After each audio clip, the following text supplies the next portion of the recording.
Muy buenas tardes, queridos amigos. Bienvenidos a Vladimir a la Una. Hoy tenemos dos invitados. En la primera parte estaremos conversando con Alberto Aranguibel, quien es integrante de la Asamblea Nacional Constituyente y además militante del Partido Socialista Unido de Venezuela. Y en la segunda parte estaremos conversando con Enrique Ochoa, quien es dirigente del movimiento Juntos. Así que bueno, bienvenido, Alberto. Gracias una vez más, Vladimir. Bueno, gracias. Bueno, entrando con el tema que fue noticias ayer, Alberto, la detención del mayor general Miguel Rodríguez Torres. Tu análisis sobre esta detención, las implicaciones que esa detención puede tener. Además, por tratarse de una figura, tan cercana al presidente Chávez y también a este gobierno. Fue ministro de Interior, Justicia y Paz de este gobierno también. Y salió el gobierno y el presidente Maduro dijo, bueno, pronto irán nuevas responsabilidades, y más nunca se supo de esas nuevas responsabilidades. Sí, bueno, porque en política 2 y 2 no son 4, como obviamente tú lo sabes. Sobre todo en la dinámica cambiante que tenemos en el país. Y que no es necesariamente porque sea, digamos, la propuesta de la revolución que sea así de dinámica, pero como actor fundamental pues tiene que estar en ella. Creo que lo más resaltante, en primer lugar, es que no debe ser sorpresa para nadie esa detención. En ninguna parte del mundo se tolera, desde el ámbito del gobierno, que haya la búsqueda de instigar a ningún sector del gobierno, mucho menos a la Fuerza Armada, para tratar de subvertirla contra el gobierno legítimo. Eso no existe en ninguna parte y en Venezuela no es la excepción. Desde hace rato se sabía que hay intentos, porque han sido públicos y notorios por parte de la dirigencia opositora, por tratar de horadar, de penetrar y abrirle una fisura a la Fuerza Armada, con diversos planteamientos, desde aquellos que son combinatorios hasta acusaciones destempladas que se le han hecho desde la oposición, desde siempre, de la manera más ofensiva, incluso en algunos casos, contra la Fuerza Armada bolivariana. Y hay entonces una respuesta esperable, sobre todo en el ánimo de un gobierno que conoce el país y el mundo, que procura rescatar la gobernabilidad a través de el ejercicio pleno del derecho y apegado a las leyes y a la Constitución, como lo ha hecho siempre el presidente Nicolás Maduro. No hay ningún exabrupto, ningún exceso de ninguna naturaleza, y los videos lo muestran así. Es producto de unas investigaciones, tal como se ha señalado hasta ahora. Probablemente darán más información al respecto las autoridades competentes luego, pero hasta ahora no ha habido ninguna, como te digo, novedad que nos pueda alarmar en ese sentido, como pretenden algunos sectores, que esto pudiera ser un cisma o algo, de ninguna manera. Sin embargo, hemos visto que figuras importantes del chavismo y de figuras que estuvieron muy cercanas al presidente Chávez ya están fuera. Y digamos en el último tiempo, vamos al caso, por ejemplo, propio Rafael Ramírez, Miguel Rodríguez Torres, también si pudiéramos incluir otras, que Héctor Navarro, Giordani, etcétera. La exfiscal Luisa Ortega, figuras que estuvieron muy cercanas a Chávez y que formaron parte del chavismo oficial, por llamarlo de alguna manera, ya no están allí. ¿Qué está pasando allí? ¿Hay un proceso de depuración? ¿Maduro está haciendo su propio grupo? ¿Qué está pasando? Bueno, yo creo que son varias cosas las que hay. Es decir, no se puede hablar de una política, en primer lugar, sino de circunstancias puntuales que obedecen al comportamiento individual de cada una de esas personas.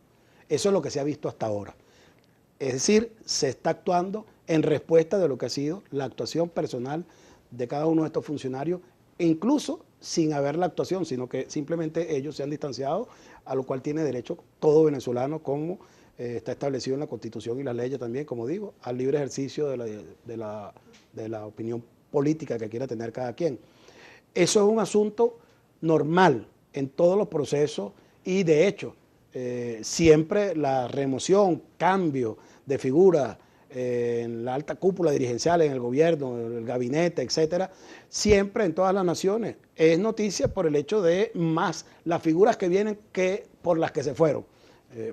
Suele ser así, porque no es que esté prohibido de ninguna manera que todo cambio en el gabinete. Se utiliza siempre desde el ámbito del sector de la oposición en Venezuela, desde llegada a la revolución, como un punto de honor, el que tú tienes que descabezar al gabinete del gobierno revolucionario, como digo, como un punto de honor en la lucha de tratar de derrocar la solidez del gobierno revolucionario. Eso es una estrategia de la oposición, que ellos verán hasta dónde les es válida o no, pero no es que quiere decir que eso forme parte ni de una doctrina ni de un comportamiento establecido por un lineamiento político de ninguna manera. Obedece hasta ahora, como lo hemos visto, a el comportamiento irregular o indebido o disidente de políticas que son medulares para el gobierno en un momento determinado y en lo cual está en perfecto derecho y facultades el presidente del Estado, el presidente de la República, para hacer la remoción o los reajustes que considere. Pero desde el punto de vista político,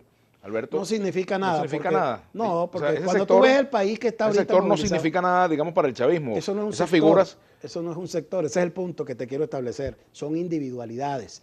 Cuando tú hablas de que allá está el sector del chavismo disidente y están dos personas, y tú ves que está el chavismo movilizado en todo el país en la calle, cientos de miles de personas, tú no puedes hablar de que eso es un sector. Sería una distorsión y una manipulación severa que tú dijeras que eso es un sector. Eso es una militante chavista o un ex militante chavista, hasta ahí puede llegar, digamos, si lo quieres hacer responsablemente, si lo quieres etiquetar responsablemente, pero tú no puedes hablar de una disidencia chavista por ese fenómeno.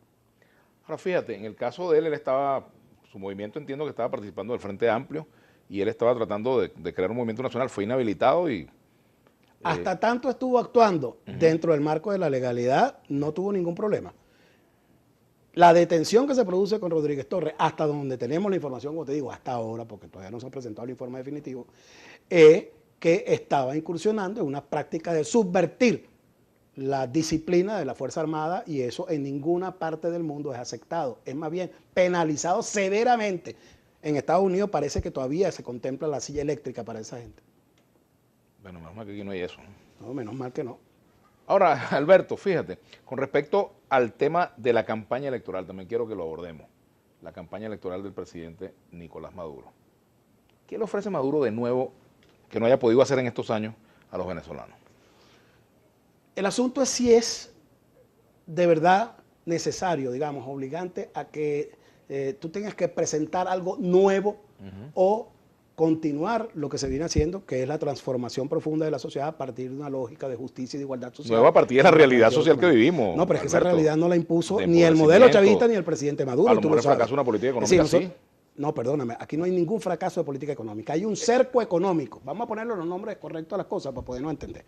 Bueno, ese es el nombre que tú le pones. No, es el que existe, el único que hay. ¿Tú le pones ese nombre? No, porque no es un asunto semántico. El decreto de Barack Obama, perdóname, el decreto de Barack Obama existe, ¿verdad? ¿Dónde está la política contra la economía venezolana por parte del gobierno del presidente Maduro? No existe, ¿verdad? Entonces no es un asunto semántico entre tú y yo. No, perdóname, hay unos resultados. No, el resultado de un cerco económico que está desatado por un acoso que ha desatado el imperio norteamericano de manera criminal e ilegal. Ese es el punto. Que hay un sector de la política venezolana que ha estado estimulando ese escenario de cerco económico y que hay un gobierno revolucionario que ha estado librando una batalla ardua, tenaz, día y noche por impedir que ese cerco económico y entonces cause ¿por qué Maduro promete que ahora sí viene un progreso económico si todo eso que está pasando no es culpa de él sino culpa de factores exógenos? ¿Cómo va a garantizar él eso entonces? La única vez en la historia de Venezuela desde que somos república que ha habido bienestar social de manera horizontal para todas y todos los venezolanos, con inclusión, con justicia social, es en la revolución bolivariana. En este momento ya eso lo que vino a causar este malestar que está padeciendo el pueblo hoy no es producto de ese rescate del bienestar que por primera vez tiene el país gracias a la revolución bolivariana en todos los ámbitos, sobre todo en los sectores más deprimidos de la población. No es producto de políticas para acabar con el sector productivo. No, hermano. No es producto de política propia. Acuérdate de Arturo Uslar Pietri. Arturo Uslar Pietri en 1936 estaba denunciando ya en 1936 Arturo Uslar Pietri la necesidad de sembrar el petróleo, que era una metáfora que él hacía para la búsqueda necesaria que teníamos que hacer como venezolanas y venezolanos, de transformar esa lógica de explotación que teníamos de la riqueza petrolera desde el sector del gran capital en Venezuela, el empresariado privado, que no se dedicó nunca a desarrollar el parque industrial que era necesario, que hubiéramos podido sembrar con ese petróleo. Y no lo hicieron, sino que se llevaron desde siempre toda la renta petrolera para el exterior. ¿Se está sembrando petróleo? Nosotros tenemos dificultades severas, producto de una serie de distorsiones. Dependemos más del petróleo. No, hermano, porque la coyuntura nos ha llevado a la necesidad de rendir la renta petrolera, que se vino abajo, como lo sabemos todas y todos los venezolanos, se vino abajo en 2015. Ahora, ¿cuándo comienza esa coyuntura? Hay que optimizarla. ¿Cuándo comienza esa coyuntura? ¿Cuando Maduro asumió el poder? Perdóname, una cosa es, perdóname para terminar la idea anterior, porque no me gusta quedar mucho porque quedo como estoy diciendo incoherencia. El concepto del rentismo no es que tú estás en contra de la explotación de la riqueza petrolera. Hay que tener eso bien claro y que lo sepan las venezolanas y los venezolanos. La revolución no está en contra de la explotación de la riqueza petrolera, que es de todas y todos los venezolanos. Eso es lo que está salvaguardando la revolución de manera sostenida y dedicada en la búsqueda de precisamente que ahí esté la base del bienestar que queremos construir y de las venezolanas y los venezolanos y del progreso del país. Lo que estamos luchando es contra la lógica del rentismo, que es otra cosa. El rentismo es el aprovechamiento que hizo desde siempre la oligarquía venezolana de ese bienestar que hubiéramos podido tener con la riqueza petrolera para llevárselo y tratar de amasar fortunas en el exterior esperando que quebrara el bolívar venezolano, se viniera bajo la economía y entonces traer su dólar al precio que ellos quisieran, que es lo que están haciendo ahorita. El dólar tiene el precio que le están poniendo quienes se llevaron los dólares desde siempre para el exterior y ahora lo venden al precio que les da la gana desde la lógica capitalista. Tenemos que hacer una pausa. Al regreso continuamos conversando con Alberto Aranguibel.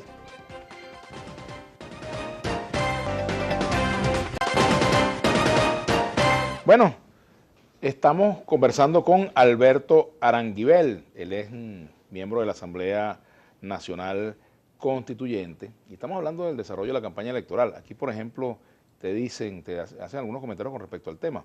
Vamos a tratar, hemos tenido problemas con la señal, pero bueno, en algunas por aquí por el teléfono voy a ver si logro leer algunos mensajes de tweet. Pero obviamente hay una campaña electoral que está arrancando y el presidente tiene una promesa básica y esa promesa es la de revertir la situación económica que hay. ¿Cómo lo va a lograr? ¿Cómo lo puede lograr si están todos esos factores en contra del gobierno, la guerra económica, etcétera, el imperio, todo eso que dicen? ¿Cómo lo puede lograr?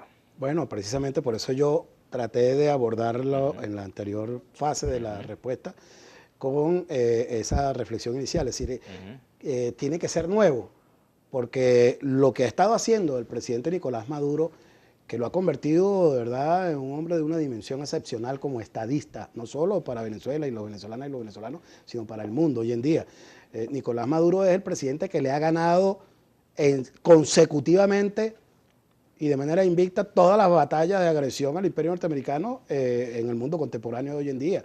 En la forma como lo ha hecho, en medio de esta arremetida tan brutal, tan cruenta contra el pueblo venezolano que ha desatado el imperio norteamericano, es admirable todo el esfuerzo que ha hecho el presidente Nicolás Maduro. Lo que te quiero decir es que lo que tiene que hacerse ya está haciéndose. En primer lugar, rescatar la estabilidad política del país a través de la pacificación que trajo con su propuesta de Asamblea Nacional Constituyente. El llamado a que el pueblo mismo tomara las riendas del devenir político del país desde una instancia como esa, es uno de los más grandes logros del presidente Nicolás Maduro y lo reconoce incluso analistas internacionales importantes como Ramonet, que lo coloca como una de las acciones primordiales en el rescate de la gobernabilidad en Venezuela en los 2 últimos años. Nosotros estábamos en el medio de una guerra inminente que estaba por desatarse a partir de la única propuesta que ha hecho la oposición venezolana al país, que es la de tratar de asaltar el poder mediante los atajos, los caminos verdes, el terrorismo, la violencia, la ilegalidad y la inconstitucionalidad. Entonces, eso es un gran logro, pero eso es lo que sirve para ir sentando las bases de la recuperación económica a la que aspira el pueblo. No puede haber recuperación económica de ninguna manera en el marco de una ingobernabilidad, de un ambiente de terrorismo, de confrontación fratricida entre las venezolanas y los venezolanos, como lo está proponiendo la oposición de manera permanente y persistente, y mucho menos con un cerco económico como el que se ha desatado contra nuestra economía. Lo que te pregunta aquí Bolívar Divisa. Señor Alberto Aranguibel, cuando usted habla de las políticas económicas del gobierno de Maduro, de que nunca han fracasado, por favor, ¿puede decir cuáles son los triunfos en materia económica? El triunfo es precisamente que nosotros tengamos un gobierno que es electo de manera soberana por las venezolanas y los venezolanos y que no ha sido entregado nuestro país ni nuestras riquezas fundamentales a el Departamento de Estado norteamericano, como es la pretensión que tiene el gobierno norteamericano y los sectores de derecha, tanto nacionales como internacionales. Ese es el mayor logro del presidente Nicolás Maduro, que sigamos teniendo soberanía, independencia, como fue el objetivo fundamental que trazó el presidente Chávez en su última proclama, que el 8 de diciembre del 2012. Tenemos patria, que nadie se equivoque, decía él, y que una vez que lleguen las coyunturas difíciles, las circunstancias difíciles, no faltarán quienes pretendan aprovecharse de esas coyunturas difíciles para tratar de retrotraernos al neoliberalismo, al capitalismo, y el impedir que Venezuela retroceda hacia un modelo neoliberal que definitivamente acabaría con todas las posibilidades y las aspiraciones de las venezolanas y los venezolanos, es el mayor logro que tenemos hoy en día. Pero la respuesta a los venezolanos que están pasando hambre, que no consiguen comida, que no consiguen medicina, que se están yendo del país, es tenemos patria y todo está bien. No, esa no es la respuesta. La respuesta son los CLAP, es la permanente asistencia a través de los programas sociales, que no han ninguno degradado, sino que se han incrementado. La búsqueda de garantizar que dentro de lo poco que tenemos, de las pocas posibilidades que nos permite el cerco económico, podamos nosotros distribuirnos de manera justa y equitativa entre todos y todos los venezolanos, para que la carga no sea en contra de un sector en particular o de otro, sino que entre todos podamos nosotros sobrellevar, mientras recuperamos y rescatamos definitivamente la economía, esta carga tan pesada que no es producto de una política de ninguna manera del presidente Nicolás Maduro, sino de la agresión desatada contra la legalidad y la institucionalidad venezolana por parte de los sectores de derecha y de los que se han confabulado con ellos a nivel internacional. Dificultades severas, dice José M. Cañizares, que digan que no tiene dificultad el gobierno. ¿El dólar se lo llevó quién? Cadive, DICOM, Sencoex, Controles, ¿quién asigna las divisas? ¿Por qué en todos los países de Latinoamérica hay prosperidad menos aquí? Es decir, la fuga de divisas ha sido solamente a lo largo de la revolución. Es una falacia por completo y eso lo saben quienes son los que detectan el poder del capital en Venezuela. Aquí ha habido la fuga de divisas histórica. Pero esa no es justificación, Alberto. No es justificación. Que no se iba a ver, estoy dando una respuesta con una parte y te voy a hablar de todo lo demás si aquí me permiten las 2 horas y media que necesitamos para eso. ¡Caramba! Entonces, pero fíjate. Lo que quieres es una cadena. Es que estamos así en la carrera siempre y a mí me angustia porque yo sí quiero responderla y sí tengo argumentos para responder las cosas que están planteando. Ahora, no estoy diciendo que es que hay un paraíso en Venezuela desde el punto de vista económico. Jamás lo hemos dicho, ni yo ni nadie en la revolución. Lo que se está es diciendo, sí, hay una arremetida contra nuestra economía, hay una cantidad de factores que han intervenido para distorsionarla desde diversos ángulos, la especulación, el acaparamiento, la inflación inducida, son muchos factores y a todos se les ha atacado desde un ángulo al que le corresponda una respuesta eficaz, contundente por parte del gobierno revolucionario. El petro es una sola de esas respuestas, pero las fórmulas que ha adelantado el gobierno revolucionario, todas están en la búsqueda de superar, y hasta ahora el solo hecho de que no haya caído el gobierno es una demostración de que se han ido superando paulatinamente todas esas pretensiones de acabar con este proceso de justicia y de igualdad social que nos trajo el comandante Chávez y que continúa el presidente Maduro. De modo que lo que estamos planteando es que sí, hay una lucha que se está librando, nadie la está desconociendo. Lo que estamos diciendo es que se está ganando en esa batalla, como se ganaron en las batallas anteriores, como se ganó en la batalla de independencia. En la batalla de independencia hubo 87 batallas importantes y más de la mitad fueron derrotas, pero triunfó el logro sobre el imperio más poderoso de aquel momento, que era el imperio español en el mundo entero.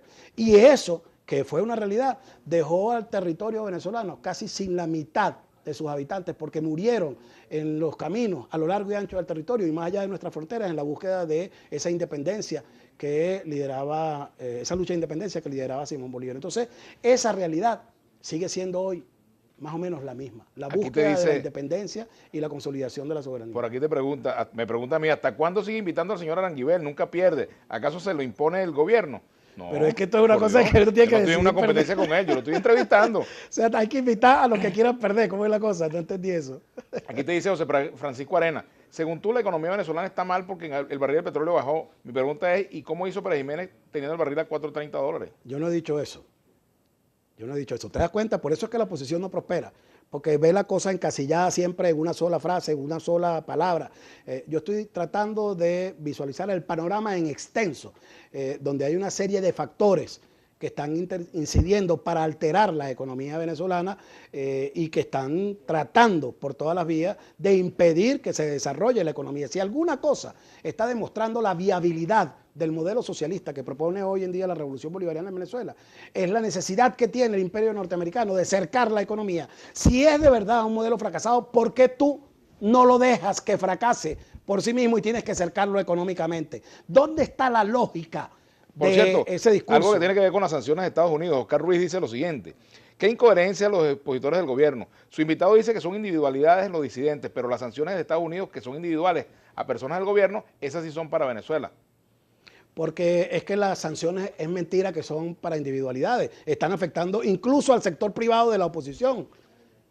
Si algo ha sucedido catastrófico desde el punto de vista de la estrategia opositora de la derecha nacional e internacional, es que su única actuación, digamos, desde el punto de vista político, los ha llevado a que lo están padeciendo ellos también. Ellos son los primeros que están pidiendo, hoy en día, aquello contra lo que pelearon toda la vida a lo largo de la revolución. Ellos dijeron, y yo tengo eso además, porque lo tengo registrado en mis archivos de manera persistente y lo planteo en mis conferencias permanentemente.